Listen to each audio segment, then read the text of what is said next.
So very good evening to all of you. आज अपन पढ़ेंगे definite integration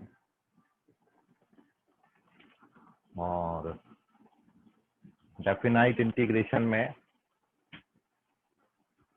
integration से कम जोर लगता है क्योंकि ये इसकी काफ़ी सारी प्रॉपर्टीज पर बेस्ड है और प्रॉपर्टीज आप अच्छे से समझ लोगे तो इंटीग्रेशन बहुत बड़े बड़े इंटीग्रेशन जो मेथड आपने अभी पढ़ी वो इधर आके बहुत छोटे हो जाते हैं। बट स्टार्टिंग डेफिनेशन से करेंगे तो बहुत छोटा सा कंसेप्ट है कि डेफिनाइट इसलिए बोलते हैं क्योंकि अब ये बिल्कुल फिक्स्ड आएगा, इनडेफिनाइट नहीं है। So if integration of small F X D X is capital F X plus C, then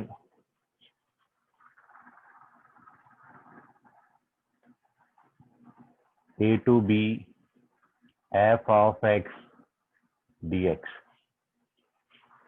जब आप इसी फंक्शन को between the limit a b integrate करेंगे where a is called the lower limit, इस a को lower limit बोलेंगे integration का, ये लोअर लिमिट है, and this is called the upper limit of the integration.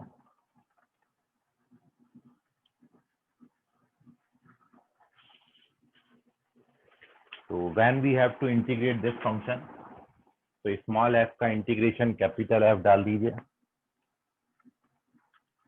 इस तरीके से इंटीग्रेट, मतलब इंटीग्रेशन तो करना ही है बट लास्ट स्टेप में डेफिनाइट है चूंकि लिमिट आपको दिए हैं तो पहले x की जगह पर अपर लिमिट लिख देंगे, फिर माइनस यही काम लोअर लिमिट के साथ है। तो ये वैल्यू एकदम फिक्स आती है, डेफिनाइट आती है, इसलिए इंटीग्रेशन को डेफिनाइट इंटीग्रेशन बोलते हैं। तो इतना सा कंसेप्ट है। इंटीग्रेशन तो फंक्शन का करना ही है बट उसमें आपने लिमिट पुटअप कर देनी है a और b। सो स्मॉल a को lower limit of the integration और स्मॉल b को upper limit of the integration बोलेंगे। जैसे for example if you have to integrate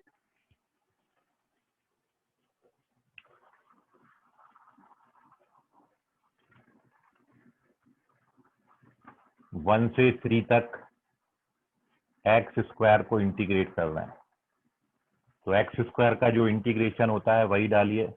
सी लिखने का जरूरत नहीं है क्योंकि जब आप सी लिखेंगे यहाँ पर एफ एक्स प्लस सी तो एफ बी प्लस सी बनेगा और एफ ए प्लस सी बनेगा, तो वो सी सी कैंसिल हो जाता है, कांस्टेंट ऑफ इंटीग्रेशन।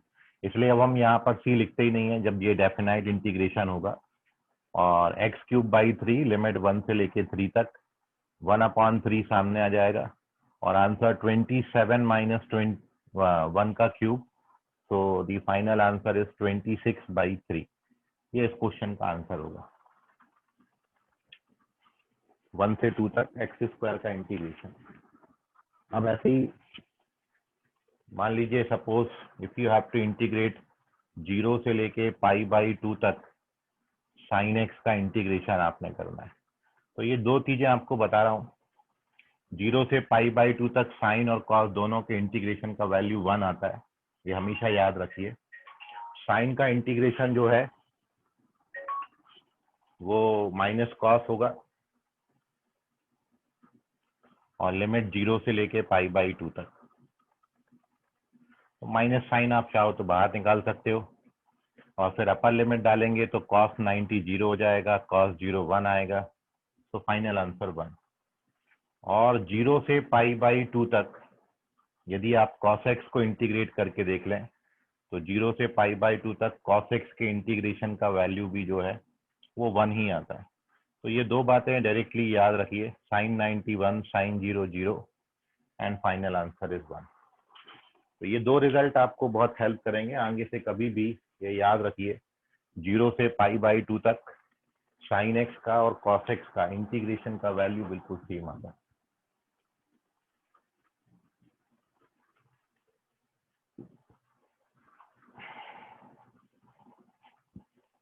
अब एक क्वेश्चन ले लेते हैं जिसमें आपको सब्स्टिट्यूशन करना होता है। तो जब आप किसी बात को सब्स्टिट्यूट करेंगे तो लिमिट चेंज हो जाएंगी।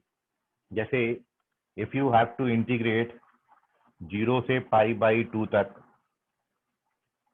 आपने sine cube X into cos X को इंटीग्रेट करना है। तो दोनों पे ऑड पावर है, किसी को भी टी ले सकते हैं और बिल्कुल साफ साफ दिख रहा है कि साइन को टी लें तो कॉस एक्स डी एक्स पूरा डी टी बन जाएगा। इसलिए इस क्वेश्चन में जो हमारी सपोजिशन होगी वो हम साइन एक्स को टी लेंगे। अब याद रखिए, जब आप इसको टी मान लिए हो तो सब कुछ इन टर्म्स ऑफ टी हो जाएगा। ये जो आपने अभी लिमिट लगाए हैं, ये जो ए से बी तक लिमिट है, ये वेरिएबल ऑफ इंटीग्रेशन की वैल्यूज हैं। मतलब ये इनडायरेक्टली ऐसा लिखा होता है एक्स बराबर ए से एक्स बराबर बी तक। तो एक्स बराबर ए से एक्स बराबर बी तक फंक्शन भी एक्स का है, वेरिएबल ऑफ इंटीग्रेशन भी एक्स है। मतलब ये सब कुछ इन टर्म्स ऑफ एक्स लिखा है। ए से बी तक इंटीग्रेट उसको करना है तो इस पर्टिकुलर केस में साइन एक्स को जब आप टी मानेंगे तो अब सब कुछ, मतलब जो ये x की वैल्यूज हैं, x बराबर 0 से x बराबर π/2, ये भी t के टर्म्स में आएंगी, फंक्शन भी t का बनेगा और वेरिएबल ऑफ इंटीग्रेशन भी t हो जाएगा। तो जब आप साइन x को t मानेंगे तो इतनी जगहों पर चेंज आएगा। पहले तो आप इसको cos x dx को dt लिख सकते हैं, तो ये पूरा तो dt बन जाएगा। ये साइन x को t माना तो ये t क्यूब हो जाएगा, तो ये भी चेंज हो गया। अब लिमिट चेंज आपने करनी है। तो इसी सब्स्टिट्यूशन से दो चीजें आती हैं, एक तो ये आता है और दूसरा आपको ये मिलेगा कि जब आप इसमें x को 0 डालोगे तो साइन 0 0 होता है, तो t का वैल्यू 0 आएगा। और जब आप इसमें x को π/2 डालेंगे, अपर लिमिट, लोअर लिमिट डालेंगे तो 0 आएगा। जब आप x की जगह पर π/2 अपर लिमिट डालेंगे तो साइन 91 होता है, तो t की वैल्यू 1 आएगी। मतलब अब यदि वेरिएबल ऑफ इंटीग्रेशन आपका t है तो t की लिमिट्स अब आप 0 से π/2 के बजाय 0 से 1 लेंगे। तो देयरफॉर इंटीग्रेशन बिकम, पहले लिमिट चेंज करिए, जो पहले 0 से π/2 थी अब वो 0 से 1 हो जाएंगी। साइन एक्स को t माना है तो ये t क्यूब हो जाएगा, cos x D x D T हो गया। और अब इसको इंटीग्रेट कर दीजिए, t पावर 4/4 आएगा। लिमिट डालने के बाद वी गेट अवर आंसर 1/4। तो 1/4 is the correct answer of this question. तो इसका स्क्रीनशॉट ले लीजिए, कोई डाउट है कहीं पर तो पूछ लीजिए। तो ये डेफिनाइट इंटीग्रेशन का मेनली कंसेप्ट है। सब्स्टिट्यूशन के साथ भी आपको बताया, विदाउट सब्स्टिट्यूशन वाले 3 क्वेश्चन है, विद सब्स्टिट्यूशन के साथ 1 क्वेश्चन है। हर जगह पर चेंज आएगा, इसको आप ध्यान में रखना। एक आध जगह मिस करोगे तो बहुत कुछ मिस करोगे फिर। ना टेक इट्स स्क्रीनशॉट। ना here we discuss some question जो आपने करने हैं डेफिनाइट इंटीग्रेशन के। कुछ पांचट हैं, कुछ अच्छे सवाल हैं इसमें, ठीक है। फिर अपन इस थ्योरी में आगे बढ़ेंगे। तो now here we take some questions. Page number 2 की तरफ बढ़ते हैं।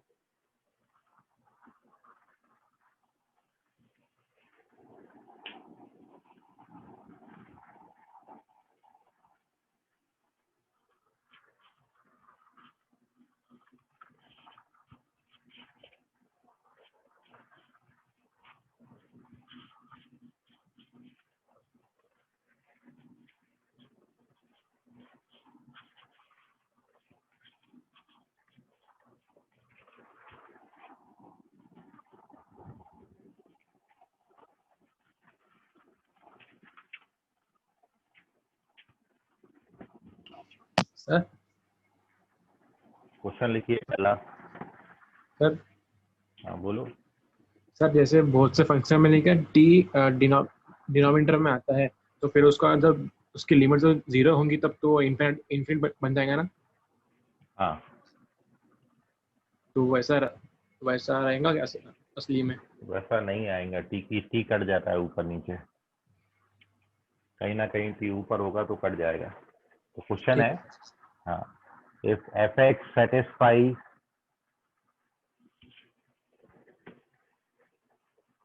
The condition of rose theorem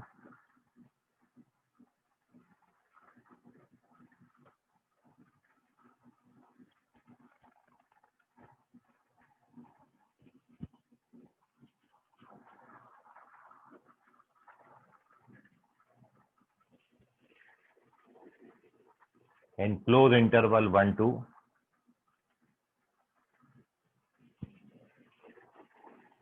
then the value of integration from 1 से लेके 2 तक f dash x dx, इसका वैल्यू कितना आएगा? आपके ऑप्शंस हैं, ये 1 होगा, 3 होगा। आप अपना आंसर 1 2 3 4 मत करिएगा, ABCD कर लीजिएगा, ठीक है। 0 होगा या फिर इनमें से कोई भी नहीं आता। ऑप्शन आप ABCD लिखेंगे, 1 2 3 4 नहीं लिखना, क्योंकि already option in terms of digit दिए हैं। ओके, संकेत गुप्ता करेक्ट है,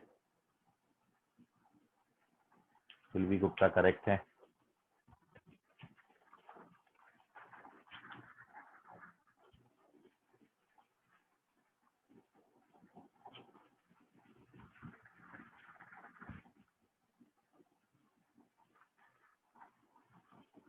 योजित करेक्ट है, सॉरी योजित चेक करें, रॉन्ग है।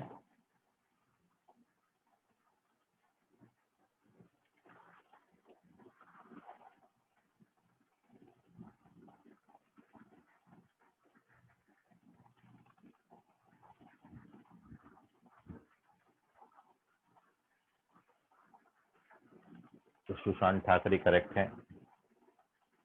शांतनु मेश्राम चेक करें। योजित करेक्ट है अभी दूसरी बार में।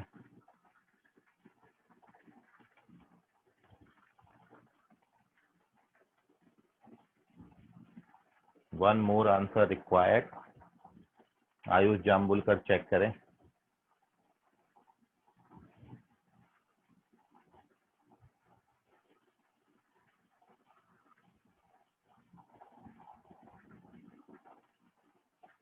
बोलो शांतनु, क्या डाउट? सर डाउट नहीं है सर, वो आंसर लिखने गया तो सर हैंड रेज हो गया। ओके ठीक, ओके गुणवंता तिड़के करेक्ट है। तो correct answer of this question is 0। देखिए 0 जब भी आता है तो एकदम ब्लिंक होना चाहिए, और रीजन ये है कि जो रोज थ्योरम की कंडीशन है, रोज थ्योरम में आपने ये पढ़ा है, सॉल्यूशन के पीछे जो केवल इतना सा हिंट था कि रोज थ्योरम के मुताबिक फंक्शन की 1 पर और फंक्शन की 2 पर बाउंड्री पॉइंट्स पर वैल्यूज बिल्कुल सेम आती हैं। ये रोज थ्योरम का थर्ड कंडीशन है। And now F dash x का जो इंटीग्रेशन आएगा, एफ डैश एक्स को इंटीग्रेट करोगे तो डेरिवेटिव हट जाएगा, केवल एफ एक्स बचेगा। तो इसका इंटीग्रेशन एफ एक्स आता है और लिमिट 1 से लेके 2 तक है, तो ये f2 माइनस f1 बनेगा, और चूंकि दोनों की वैल्यू सेम है तो आंसर 0 आएगा। This is the reason behind it. Moving on to the next question. कहीं डाउट है आपको, नहीं समझा तो पूछ लेना। Question number 2, you have to find the value of integration 0 से pi by 4 dx upon 1 plus cos 2x। 0 to pi by 4 dx upon 1 plus cos 2x is equals to cos 2x है ये। तो 1 plus cos 2x का integration option है -1 + 1 1/2 -1/2 -1 + 1 1/2 और -1/2। यहाँ भी option ABCD के टर्म्स में आप करिए।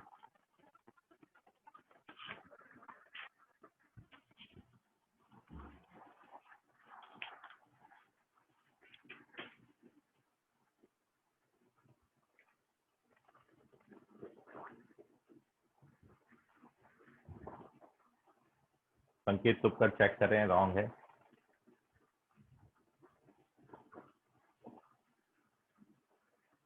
अभी करेक्ट है।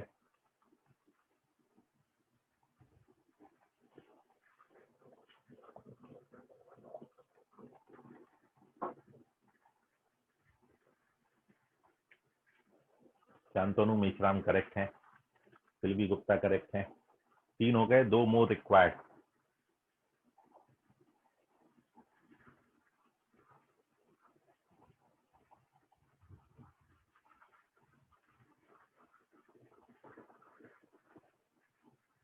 सुशांत ठाकरे करेक्ट हैं.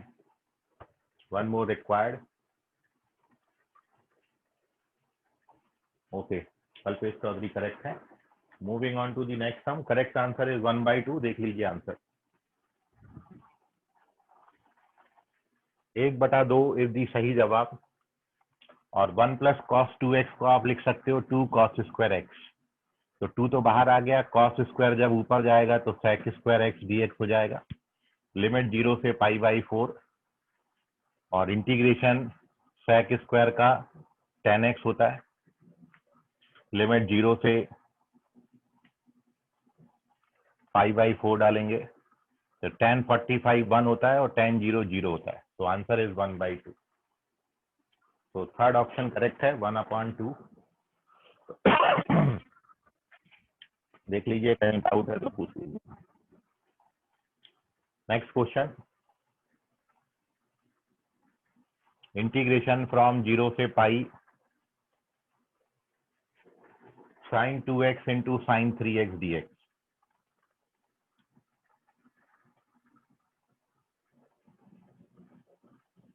The value of this integration. आपके ऑप्शन है, यहाँ भी आप ABCD के टर्म्स में करिए. 0, 1, 4 या फिर none of these.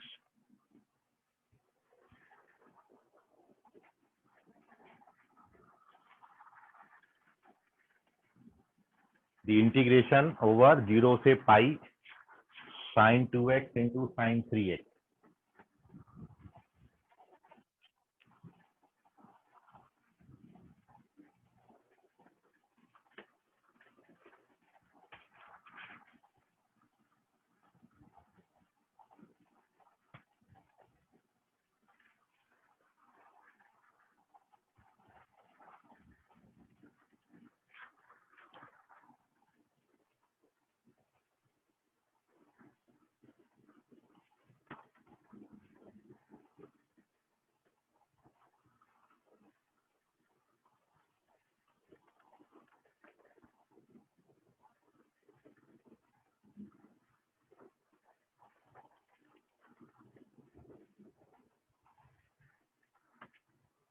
Okay, Kalpesh Chaudhary correct हैं. शांतनु मेश्राम चेक करें.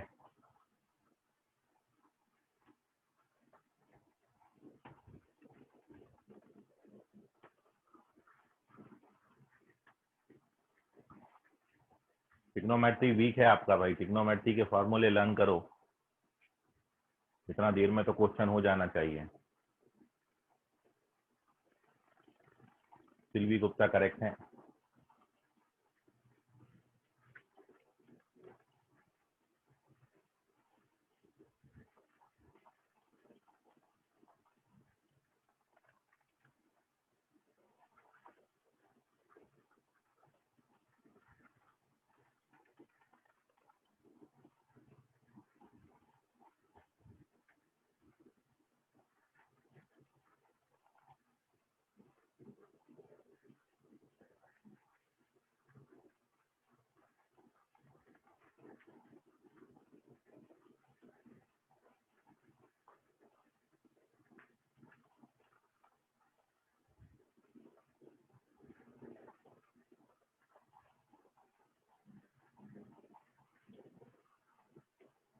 केवल 2 ही आंसर.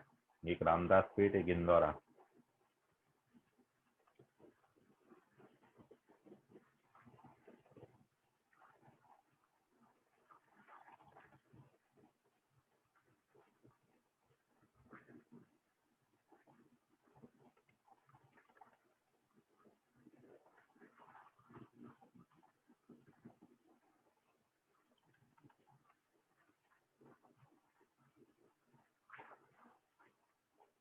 ओके, चलिए.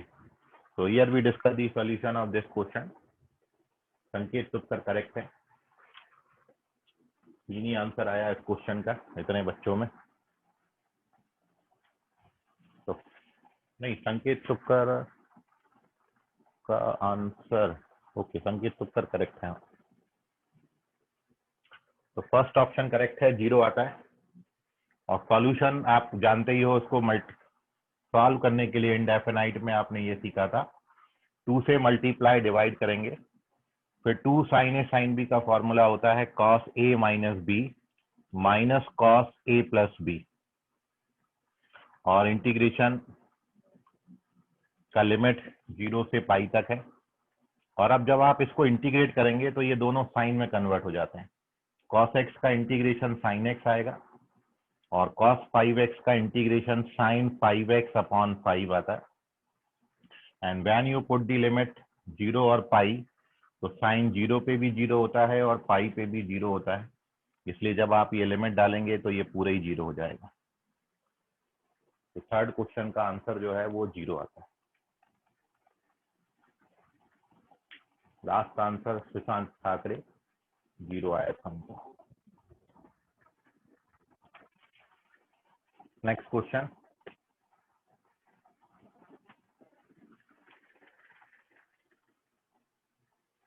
Question number 4, integration from 0 to a x square into sin x cube dx, the value of this integration। आपके ऑप्शन है, क्या ये 1 माइनस कॉस ए क्यूब आता है, या फिर ये 3 times of 1 minus cos A cube आएगा, या फिर -1 upon 3 times 1 minus cos A cube आता है, या फिर +1 अपॉन 3 टाइम्स। अब आप अपना आंसर 1 2 3 4 के टर्म्स में कर सकते हैं। आज का fourth some, the integration of x square into sine x cube.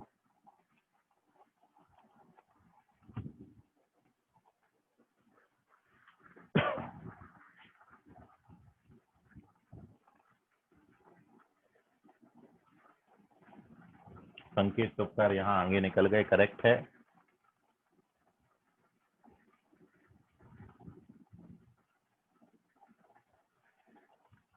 ये आपका इंडेफिनाइट इंटीग्रेशन के फॉर्मूला का रिवीजन भी हो जाएगा और साथ साथ डेफिनाइट इंटीग्रेशन की शुरुआत भी हो जाएगी।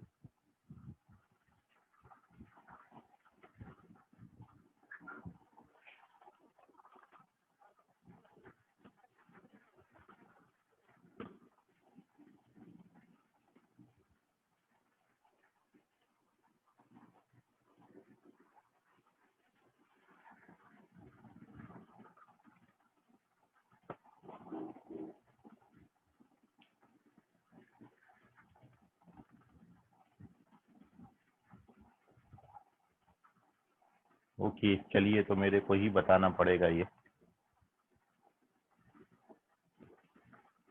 कल्पेश चौधरी करेक्ट है।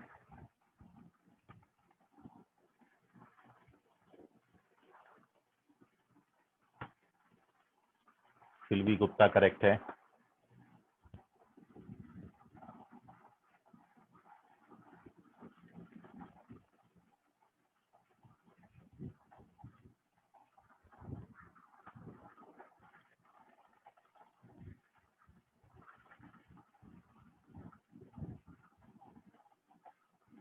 रितेश खैरागड़े करेक्ट है।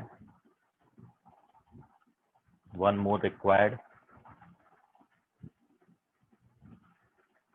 निहाल कामले करेक्ट है। योजित चेक करें। Okay, so here we discuss the solution of this question. The correct answer is 1/3 1 minus cos a cube। Fourth option correct आता है। और आपको दिख ही रहा है कि जब आपको x क्यूब और x स्क्वायर दें तो आपको ये बताया है कि आपने x क्यूब को t सपोज करना है। x क्यूब को t सपोज करोगे तो x स्क्वायर dx का वैल्यू 1/3 dt हो जाएगा, और देयरफॉर इंटीग्रेशन बिकम्स, क्योंकि आपने एक्स स्क्वायर को टी माना है, सॉरी एक्स क्यूब को टी माना है, तो जब लोअर लिमिट 0 डालेंगे तो टी की लोअर वैल्यू 0 आएगी, जब अपर लिमिट डालेंगे तो ए क्यूब आएगा, और आपका एक्स स्क्वायर डी एक्स की जगह पर हम 1/3 डी टी लिखेंगे। तो now this becomes 1/3 sine T D T. Sine का इंटीग्रेशन होता है कॉस माइनस कॉस, और 0 से ए क्यूब डालिए यहाँ पर, तो when we put upper limit तो ये cos a क्यूब बनेगा और माइनस का 1, माइनस से मल्टीप्लाई कर दीजिए, then you get the fourth option. तो ये पेज नंबर 2 का स्क्रीनशॉट ले लें। लास्ट आंसर यूजेस रॉन्ग है और बहुत बेसिक सम्स इंडेफिनाइट इंटीग्रेशन के शुरुआत में। Moving on to the next sum, कुछ 3-4 सम और हम बना रहे हैं, फिर थ्योरी में हम आगे बढ़ेंगे। तो नेक्स्ट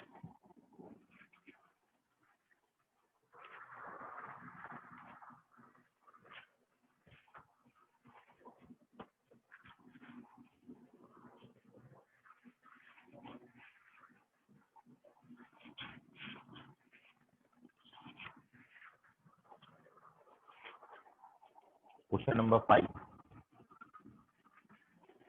1 से 3 तक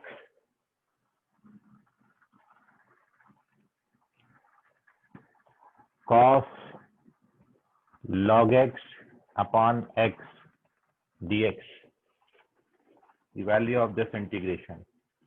आपके ऑप्शन है, क्या ये sin log 3 आएगा या cos या फिर π/4 आता है या फिर 1 आता है।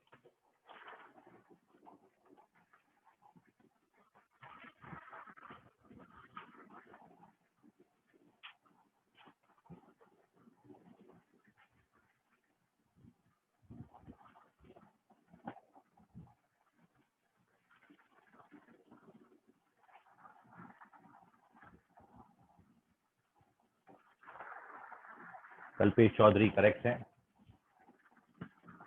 संकेत तुपकर करेक्ट हैं 2,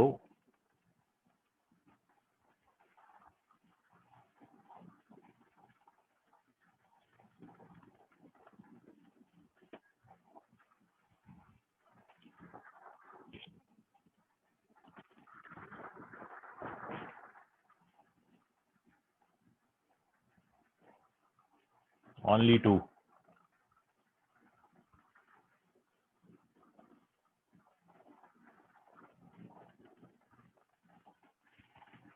बी फास्ट, लवकर करा जरा।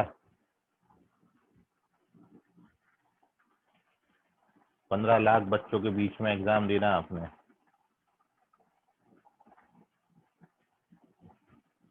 बी फास्ट, चल नहीं आ रहा है।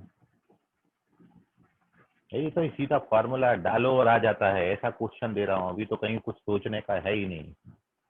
आगे बढ़ाऊंगा आपका लेवल, अभी तो इनिशियल हमने स्टार्ट किया है डेफिनाइट इंटीग्रेशन।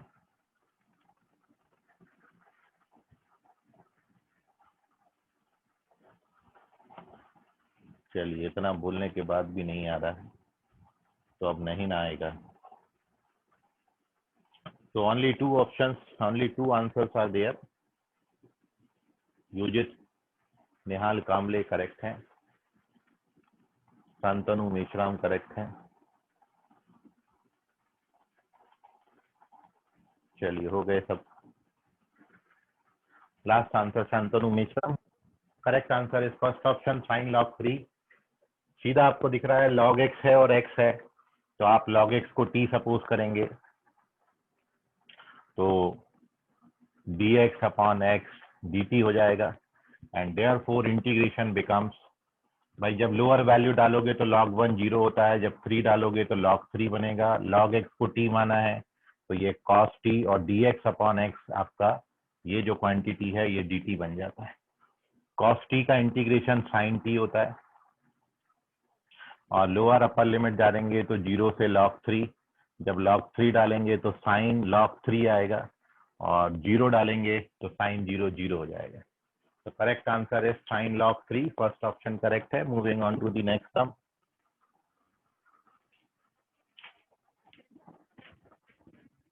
देखिए अगला क्वेश्चन, क्वेश्चन नंबर 6। अब आया ये 0 से infinity x dx upon 1 + x⁴ the value of this integration. Pi by 8 minus pi by 8, pi by 4 minus pi by 4. Pi by 8 minus pi by 8 plus pi by 4 और minus pi by 4.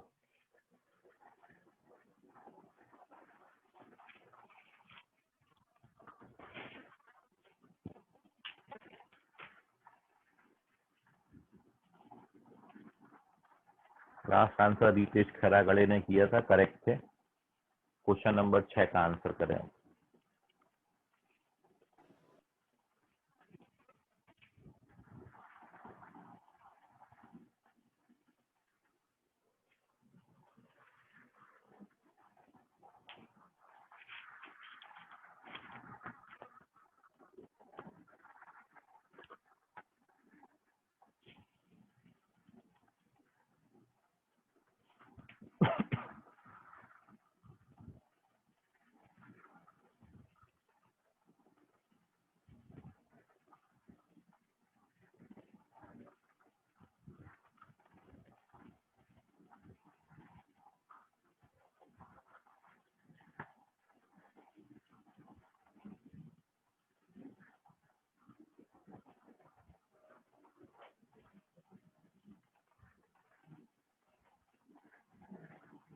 संकेत तुक्कर check करें अपना answer.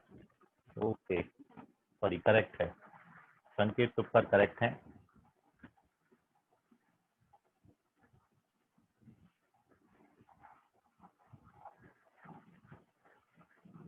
एक answer only.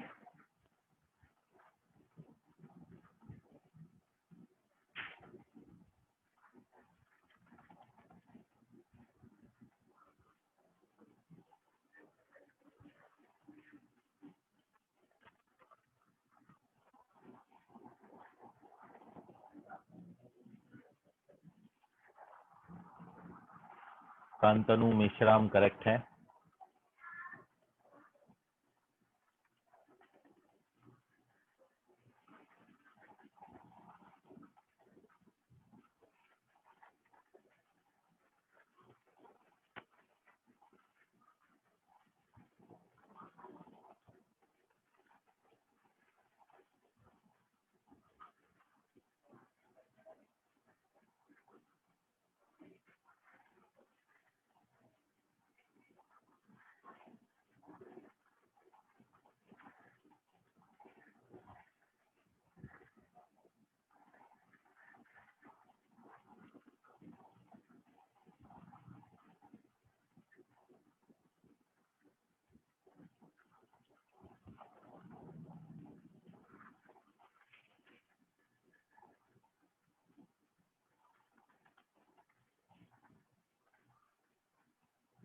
चलिए, समय समाप्त। देख लीजिए आप आंसर। प्रैक्टिस बढ़ाओ भैया, बहुत हालत टाइट है आपका। 5/4 इज द करेक्ट आंसर। और केवल हिंट ये था कि ऊपर आपको एक x दिख रहा है, तो ये x पावर 4 को x स्क्वायर का स्क्वायर लिखना था। Now when you suppose x square को t, तो this implies x dx becomes 1/2 dt and therefore this integration, ये 1/2 सामने आ गया। जब आप 0 डालेंगे तो 0 डाले, इन्फिनिटी डालेंगे तो इन्फिनिटी आएगा। x dx 1/2 dt हो गया, नीचे 1 + t square. tan inverse t इसका इंटीग्रेशन होता है और लिमिट 0 से इन्फिनिटी है। व्हेन यू पुट इन्फिनिटी, तो ये आएगा आपका π/2। 0 डालेंगे तो 0 आएगा, तो फाइनल आंसर इज π/4। देख लीजिए, कहीं डाउट है तो पूछ लीजिए। So this is your correct answer. π/4 is the correct solution of this question. Now moving on to the 7th sum. देखिए नेक्स्ट क्वेश्चन। क्वेश्चन में दिया इफ G1 बराबर G2, G1 is equal to G2, then integration from 1 से लेके 2 तक, integration from 1 to 2, f of gx power -1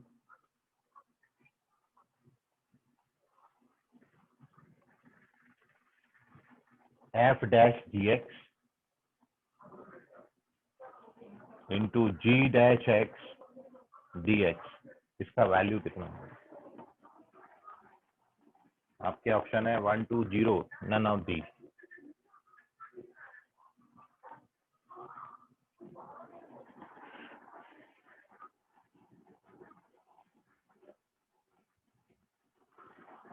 तो last question का answer केवल 2 ही बच्चों का आया था।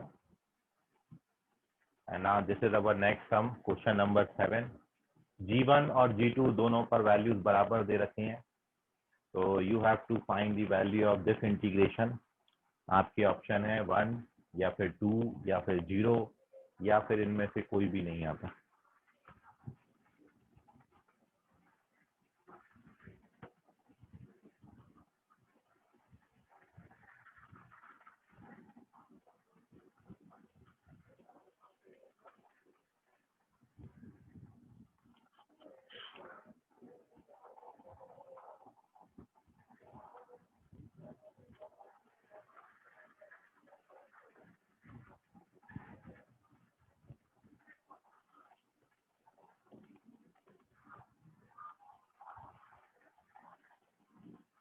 सुशांत ठाकरे करेक्ट है, संकेत तुपकर करेक्ट है,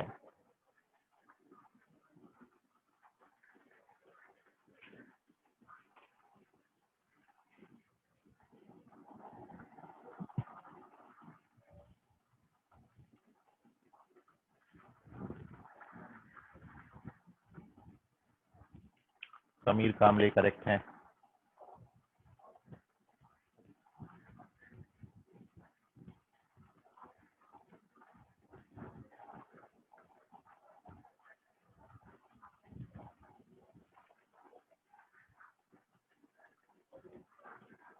योजित करेक्ट है, वन मोर रिक्वायर्ड,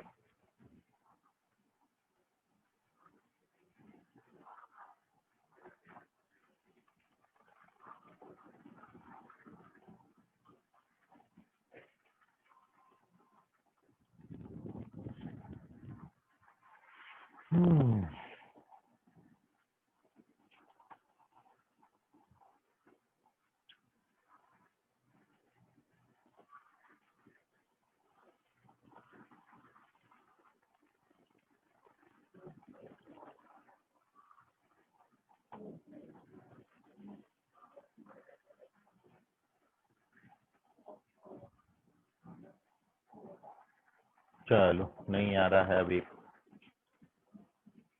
कोई ना, निहाल कामले चेक करें। तो correct answer of this question है 0। 0 जब भी आएंगे तो 0 पे टिक करने का बस। और इसमें केवल इतना था कि जब आप ये अंदर वाली क्वांटिटी को पूरा उठा के टी मानेंगे, एफ ऑफ जी एक्स, इसको आपने टी सपोज करना था,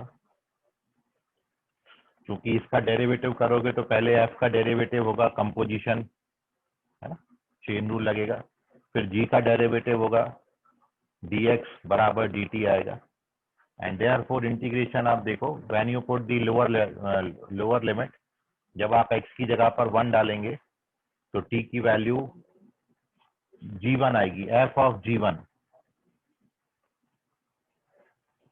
और चूंकि ये g1 g2 दोनों बराबर दिए थे, तो अब यदि आप इसको k मान लो तो ये f ऑफ k दिखेगा आपको ऐसा। बस क्वेश्चन यही खत्म हो जाता है। और जब आप अपर वैल्यू डालेंगे तो G2 बनेगा, G2 का वैल्यू भी K है, तो ये भी f ऑफ K बनेगा। अब अंदर कुछ तो भी बनता रहे, आपने आगे सॉल्व भी नहीं करना है, क्योंकि ये तो इतना बन गया। और जब भी लोअर और अपर लिमिट सेम हो जाएगी तो वैल्यू ऑफ इंटीग्रेशन बिकम 0। अंदर आपका कुछ भी बनता रहे, जब भी लोअर और upper limit become 0, sorry equal, then the value of integration become 0। तो क्योंकि यहाँ पर G1 G2 बनाने से लोअर और अपर लिमिट बिल्कुल सेम हो गया, therefore value of integration is 0। तो स्क्रीनशॉट ले लीजिए। Moving on to the next page, page number 4। और अब हम यहाँ पर आपकी कुछ 2 प्रॉपर्टीज इंट्रोड्यूस कर रहा हूँ मैं डेफिनाइट इंटीग्रेशन की, फिर अपन कुछ क्वेश्चन करेंगे। बहुत बेसिक प्रॉपर्टीज हैं जिनको अपन मेंशन भी नहीं करते सॉल्यूशन में, और सीधा उठा के क्वेश्चन को सॉल्व कर देते हैं। बहुत excuse me sir. Basic properties हैं लेकिन बहुत जरूरी है। हेलो, क्या बोल रहे हैं? सर वो लास्ट आपने जो एक्सप्लेन की, एक बार फिर से एक्सप्लेन करो ना। टी की जगह पर ये इसको टी माना है, ये डेरिवेटिव आता है चेन रूल से, पहले एफ का डेरिवेटिव होगा फिर जी का डेरिवेटिव होगा। और when you put the lower value, क्योंकि इसको आप टी मान रहे हो तो अब लिमिट भी चेंज हो जाएंगी, टी की लिमिट लगेंगी। तो एक्स की जगह पर जब यहाँ पर 1 डालेंगे तो ये जी1 बनेगा, और जी1 का वैल्यू कितना है, के। तो टी की वैल्यू आएगी एफ ऑफ के। और जब आप यहाँ पर अपर वैल्यू डालेंगे 2 तो ये बनेगा जी2, जी2 भी के है तो अपर वैल्यू भी बनेगी एफ के। लोअर और अपर लिमिट जब भी सेम हो जाएंगे, मतलब मैं यदि इंटीग्रेशन को ए से लेके ए तक इंटीग्रेट करूंगा तो वैल्यू ऑफ इंटीग्रेशन 0 आएगा। Yes sir. ओके,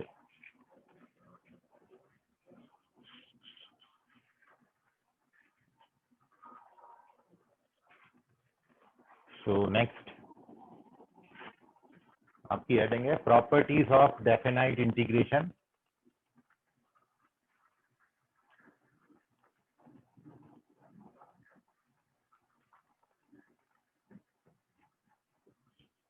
और प्रॉपर्टीज में बहुत, जैसे आपको बोला कि पहली दो प्रॉपर्टी जो हैं वो बहुत बेसिक हैं।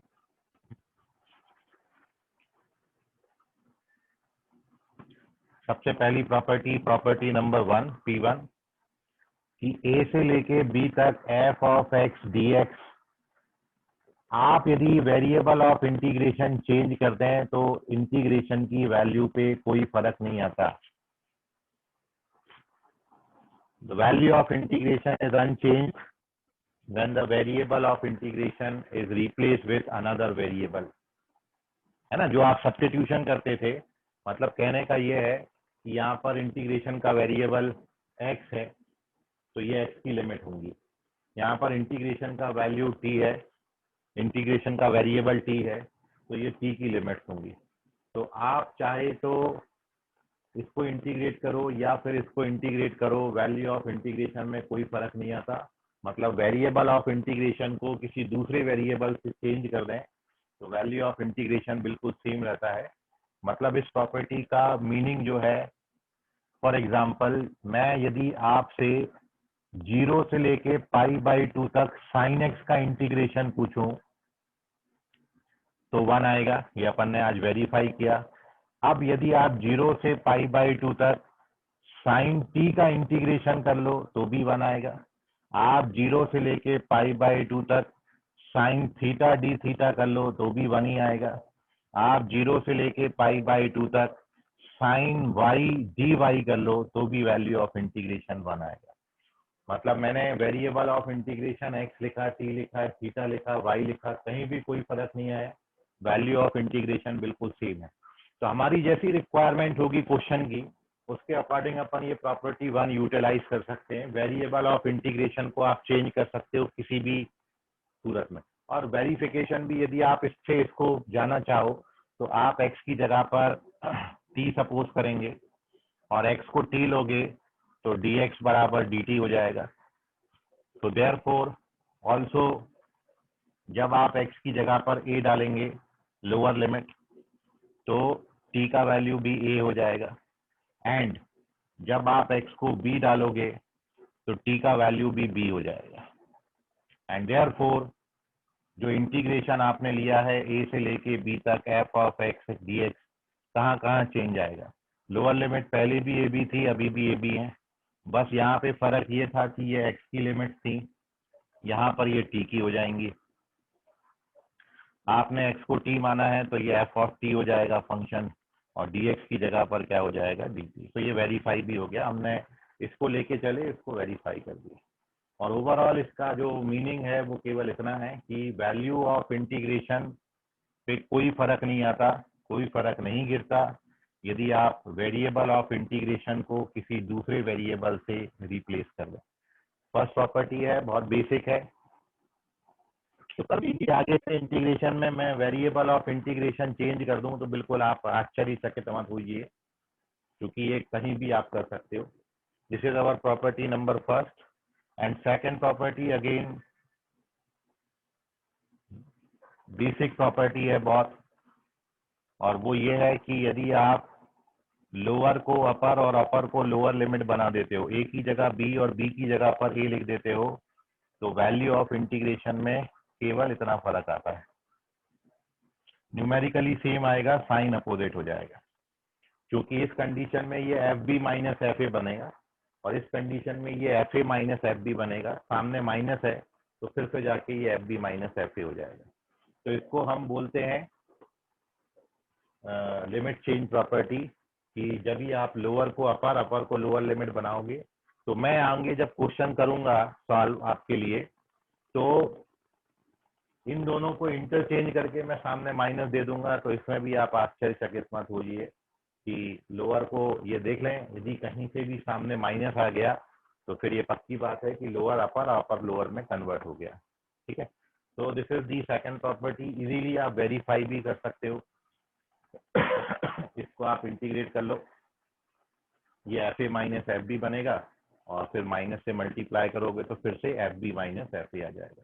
तो दो बहुत बेसिक प्रॉपर्टीज हैं। आगे की जितनी प्रॉपर्टीज हैं उन पे हम बहुत ज़्यादा डिटेल में डिस्कशन करेंगे, और ये दो प्रॉपर्टीज जनरली यूज होती रहती हैं।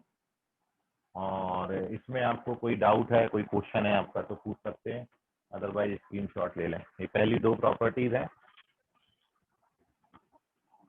बहुत बेसिक। और अब मेरे एक क्वेश्चन का आप जवाब दीजिए, फिर अपन चलेंगे आगे। कल से जो प्रॉपर्टीज आपकी आएंगी, they are very important properties. हर प्रॉपर्टी बहुत इंपॉर्टेंट है वहां पर। थर्ड प्रॉपर्टी से हम शुरुआत करेंगे कल की क्लास में, लेकिन फिलहाल आप इस क्वेश्चन का आंसर करें। मैं भी थोड़ा सा चेक करूं कितना इंटीग्रेशन आप पढ़ लिए हो। तो moving on to the next page.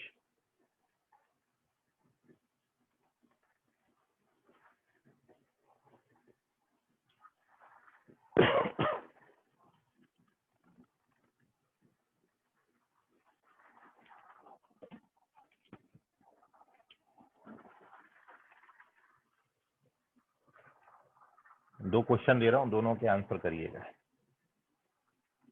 पहला तो यह है कि इफ इंटीग्रेशन फ्रॉम 0 से π/3 cos x dx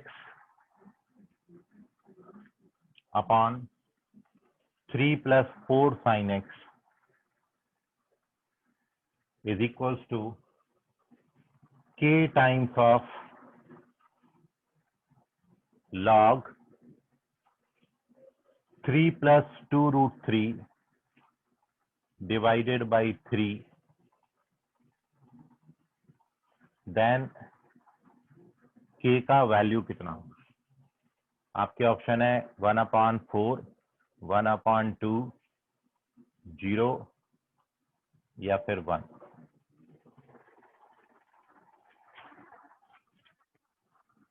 आप यहाँ पे क्वेश्चन नंबर डाल लेना है ना, 1 और 2 करके आंसर करना है। और सेकंड क्वेश्चन है इंटीग्रेशन 0 से π/4 तक। ये आपसे रिक्वायर्ड है मेरे को। फर्स्ट तो बहुत पांचट है, लेकिन आप इसको जरूर बनाएं। 9 + 16 बहुत मुश्किल नहीं दे रहा हूं, लेकिन हाँ स्टैंडर्ड है। आपके ऑप्शन है 1/20 लॉग, यहाँ पर लॉग हमारा नेचुरल है base 3, 1/10 log base 3 again base e, natural log हैं सारे, 1/40 लॉग 3 बेस ई, या फिर इनमें से कोई भी नहीं आता, कुछ और ही आता है इसके अलावा। पर ये दो क्वेश्चन का आंसर 1 और 2 डाल के आंसर करना। पहले वाले का आंसर आप ABCD के टर्म्स में करेंगे, और दूसरे वाले का आप भले ही 1 2 3 4 कर सकते हो।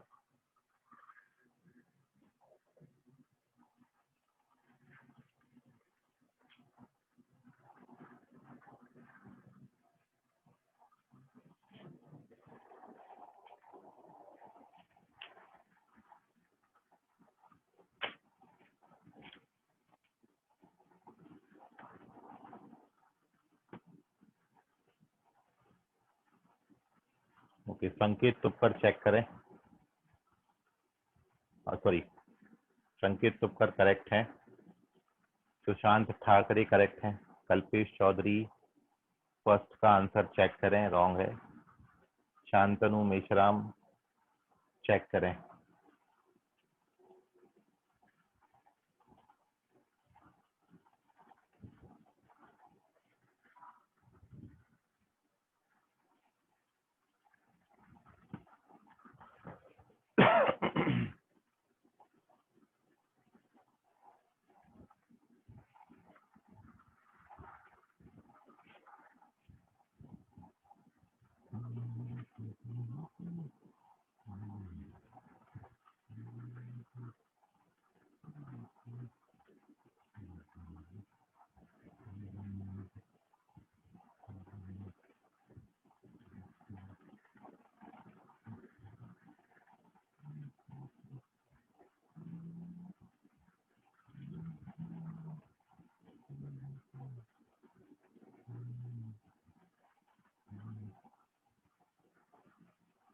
शांतनु मिश्रा अभी भी चेक करें।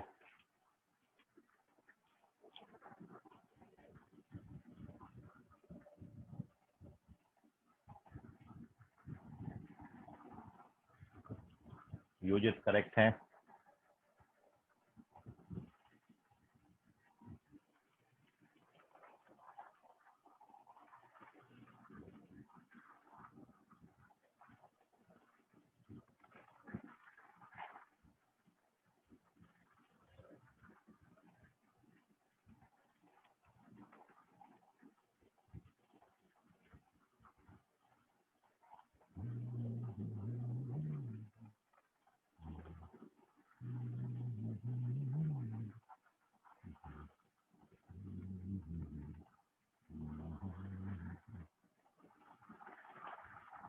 तो कल हमारा जो डिस्कशन है वो प्रॉपर्टी नंबर 3 पे होगा।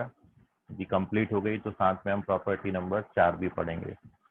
डेफिनाइट इंटीग्रेशन पूरा उसकी प्रॉपर्टीज पर बेस्ड है। जितना अच्छा आपका प्रॉपर्टी होगा डेफिनाइट इंटीग्रेशन आपका उतना अच्छा होगा। अभी तक जो क्वेश्चन आप कर रहे हो इसमें कहीं भी प्रॉपर्टीज यूज नहीं हुई हैं। कल से आपके प्रॉपर्टीज वाले क्वेश्चन आएंगे डेफिनाइट इंटीग्रेशन के। ये तो बहुत बेसिक सम्स हैं डेफिनाइट इंटीग्रेशन के, जो कि इनडेफिनाइट इंटीग्रेशन से आ जाते हैं। तो निहाल कामले करेक्ट है। तो देख लीजिए फर्स्ट क्वेश्चन का आंसर। पहला आंसर करेक्ट है फर्स्ट क्वेश्चन का, और सीधा दिख रहा है कि साइन एक्स को आपने टी लेना है। तो जब आप साइन एक्स को टी लोगे तो cos x dx becomes dt and therefore your integration becomes sin 0 0 होता है, sin 60√3/2 होता है। cos x dx dt हो गया और नीचे 3 + 4t बनेगा, और इसका इंटीग्रेशन करोगे तो log आता है। तो 1/4 log 3 + 4t आएगा, और लिमिट आपकी इस पे लगेंगी 0 से √3/2।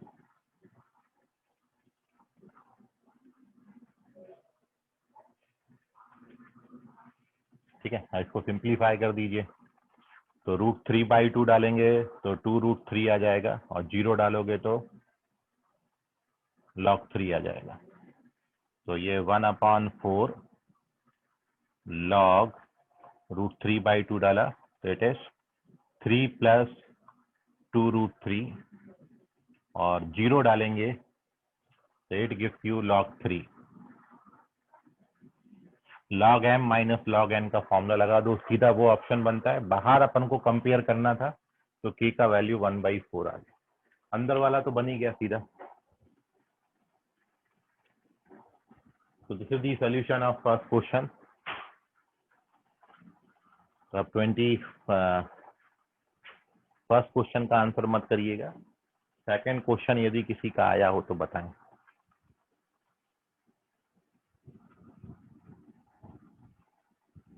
सर हाँ बोलो। सर जो अपना फर्स्ट क्वेश्चन है सर, वो f'(x/f(x) के भी फॉर्मेट से बन सकता है ना? लेकिन वहां पर कंप्लीटली डेरिवेटिव नहीं आ रहा, क्योंकि इसका डेरिवेटिव 4 cos x आता है। तो आपको पहले यहाँ 4 से मल्टीप्लाई और डिवाइड करना पड़ेगा। ठीक है, जब ये 4 cos x हो जाएगा तब it is complete derivative of this. तो बाहर 1/4 वहां से आ जाता, वहां से भी बता सकते हो। हाँ सर। हम्म।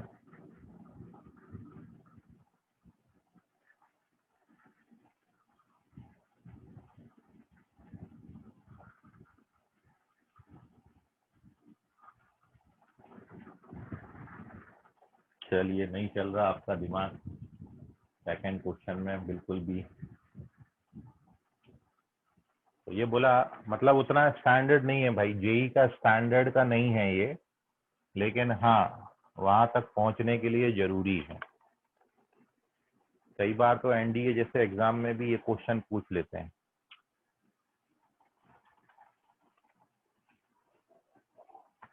एमएसटी सीईटी में नहीं आएगा, लेकिन हाँ एनडीए में पूछ सकते हैं आपसे, और जेईई में भी पूछ सकते हैं।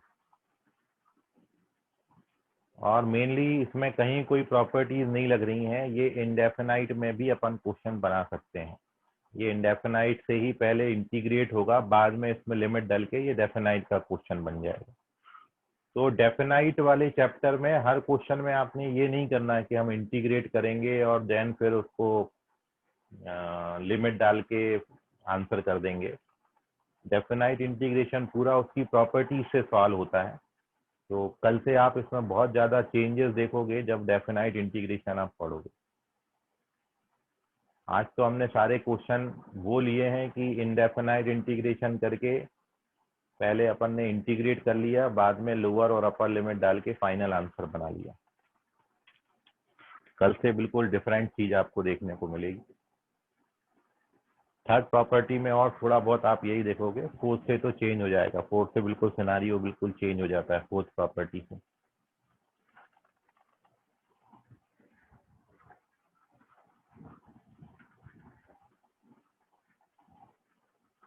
चलिए, तो आप इसको ट्राई करिए, क्वेश्चन को छोड़ जाते हैं आपके लिए, लगाओ दिमाग इसमें। पहले खुद से ट्राई कर लेना, फिर इधर उधर सर्च करना, ठीक है। यदि आपने वाकई कुछ सीखना है और अच्छी जगह पहुंचना है तो पहले एकदम सॉल्यूशन सर्च करने के बजाय आप पहले खुद से ट्राई करना, बाद में इसको दूसरी जगहों पे सर्च करना। क्योंकि सर्च करने से आपको फायदा कुछ नहीं मिलने वाला है, फाइनल एग्जाम में आप ऐसे ही लटक जाओगे, ठीक है। जो बच्चे पहले भी आंसर मेरे को करते थे, इतना मैं भी समझदार हूँ कि आंसर आप कैसे मेरे को देते हो। तो इसलिए पहले अपनी पूरी एफर्ट डालिए, नहीं आता है तो थोड़ा बहुत आप हिंट लीजिए, ठीक है। फिर भी ट्राई खुद से ही करना है, एकदम एग्जैक्ट सॉल्यूशन देख के आंसर ABCD नहीं कर देना। इससे आपका नुकसान है भाई, मेरे को कोई नुकसान नहीं होने वाला है, बता दे रहा हूँ आपको। तो ट्राई करें आप। हिंट यही है कि हिंट पूरी इसी में छुपी हुई है, sin 2 थीटा में। ये जो पूरा लिखा हुआ है sin 2 थीटा, इसी में ही पूरा हिंट छुपा हुआ है। बाकी और कहीं कोई चेंजेस नहीं करने हैं। इसको ही आप कुछ ऐसा बनाओ कि इसका डेरिवेटिव आपको ये मिल जाए। ये हिंट है, फोकस इस पे करना है। और ये कहीं ना कहीं ऐसा कन्वर्ट होता है कि इसका डेरिवेटिव ऊपर मिलता है। इसको आपने ऐसे फंक्शन में कन्वर्ट करना है जिसका डिफरेंशिएशन ये बने। ये हिंट है, इसके पीछे पूरा राज इसी में छुपा हुआ है। और एक बार आप ये ढूंढ लोगे तो ऐसा हर क्वेश्चन बना ले जाओगे। इंडेफिनाइट में भी जो क्वेश्चन छूट जा रहे हैं, यदि छूट गए थे तो किसी वजहों से, तो वो मैं अब आपके साथ यहाँ पर डिस्कस करूँगा। तो इनको आप ट्राई करिए, और कल अपन प्रॉपर्टी नंबर 3 और प्रॉपर्टी नंबर 4, इन दो प्रॉपर्टीज पे डिस्कशन करेंगे। आज के लिए फिलहाल इतना, बाकी करेंगे कल। धन्यवाद। स्क्रीनशॉट ले लो आप इसका। हाँ बोलो। संडे बोलो बेटा। टेस्ट में क्या आएगा? संडे टेस्ट में इंडेफिनाइट इंटीग्रेशन कंप्लीट आएगा अब आपको। ओके। एक बार और, अच्छा ये तो हो गया था ना, इंटीग्रेशन आपका हो गया, ओके। 11th का चैप्टर है। तो 11th के चैप्टर में लास्ट टाइम आपने प्रोग्रेशन पर बेस क्वेश्चन दिया था, तो इस बार आपका बाइनोमियल थ्योरम ले लेते हैं, BT। बाइनोमियल थ्योरम आप तैयार करें, ठीक है। टेस्ट का जो टॉपिक है 11th क्लास का है, चैप्टर बाइनोमियल थ्योरम।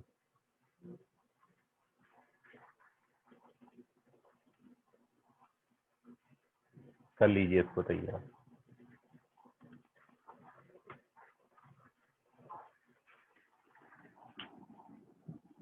चलिए, तो बाकी करेंगे कल। आज के लिए फिलहाल इतना, धन्यवाद।